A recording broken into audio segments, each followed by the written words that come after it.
ஒருமனதாக தேர்ந்தெடுக்கப்பட்டுள்ளீர்கள். தங்களை இந்த ஆசனத்தில் மாண்புமிகு பேரவை முன்னவரும் எதிர்க்கட்சி தலைவரும் தங்களுடைய கரங்களை பிடித்து அழைத்து சென்று அமர வைத்தார்கள். இந்த சம்பிரதாயம் எப்படி வந்தது என்று சொன்னால் சுவாரஸ்யமாக பெரிய வரலாறு சம்பவத்தில் இருக்கிறது. இங்கிலாந்து நாட்டில் உள்ள பாராளுமன்ற நடைமுறைகளை போன்றதே நம்முடைய பாராளுமன்ற நடைமுறைகள். மன்னராட்சி இருந்த காலத்திலேயே அங்க பாராளுமன்றம் இயங்கியுள்ளது.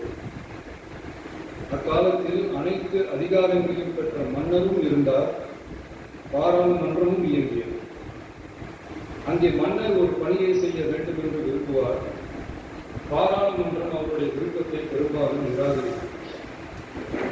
மன்னர் விரும்பிய காரியத்தை பாராளுமன்றம் நிராகரித்து விட்டது என்கிற செய்தியை மன்னருக்கு சொல்ல வேண்டியவர் பாராளுமன்ற தலைவர், ஸ்பீக்கர் என்பார். பாராளுமன்றத்தின் கருத்தை மன்னரிடம் சொல்ல வேண்டியவர் ஸ்பீக்கர். அதற்கு துணிவு வேண்டும். சில பணிகளை செய்வதற்கு தான் பாராளுமன்றத்தின் அனுமதி வேண்டுமே தவிர அந்த ராஜ்யத்தில் உள்ள எந்த பிரஜைக்கும் மரண தண்டனை விதிக்கும் அதிகாரம் மன்னருக்கு உண்டு. தான் விரும்பியதை பாராளுமன்றம் நிராகரித்து விட்டது என்று சொல்லும் ஸ்பீக்கருக்கு மரண தண்டனை விதிக்கும்படி ஆணையிடுவார். தலையை வெட்டி விடுங்கள் என்று ஆணையிடுவார்கள்.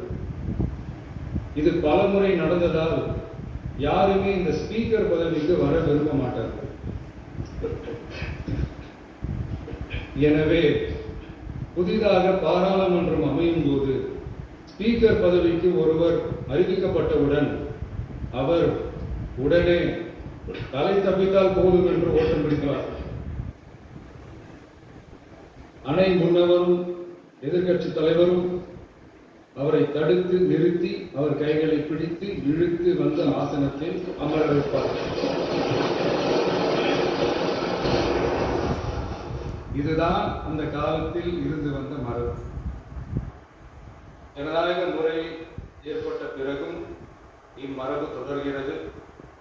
நிச்சயமாக தமிழக வெற்றி கழக உறுப்பினர்கள் அனைவருமே உங்களுக்கு உதவிகரமாகவே இருப்பார்கள் என்கிற வாக்குறுதியை இந்நேரத்தில் அளிக்க விரும்புகிறேன். அரசியலுக்கு அப்பாற்பட்டு மனிதர்களை மதிக்கும் நல்ல பண்புகள் நிலைநாட்டப்பட வேண்டும். தமிழ் பண்பாடு போற்றப்பட வேண்டும். அவையின் மரபும் மாட்சிமையும் மதிப்பும் காக்கப்பட வேண்டும் என்ற நல்லெண்ணத்தின் அடிப்படையில் அந்த பதவி ஏற்றுள்ள தங்கள் இருவராலும் காப்பாற்றப்படும் என்னும் நம்பிக்கையை மீண்டும் தெரிவித்து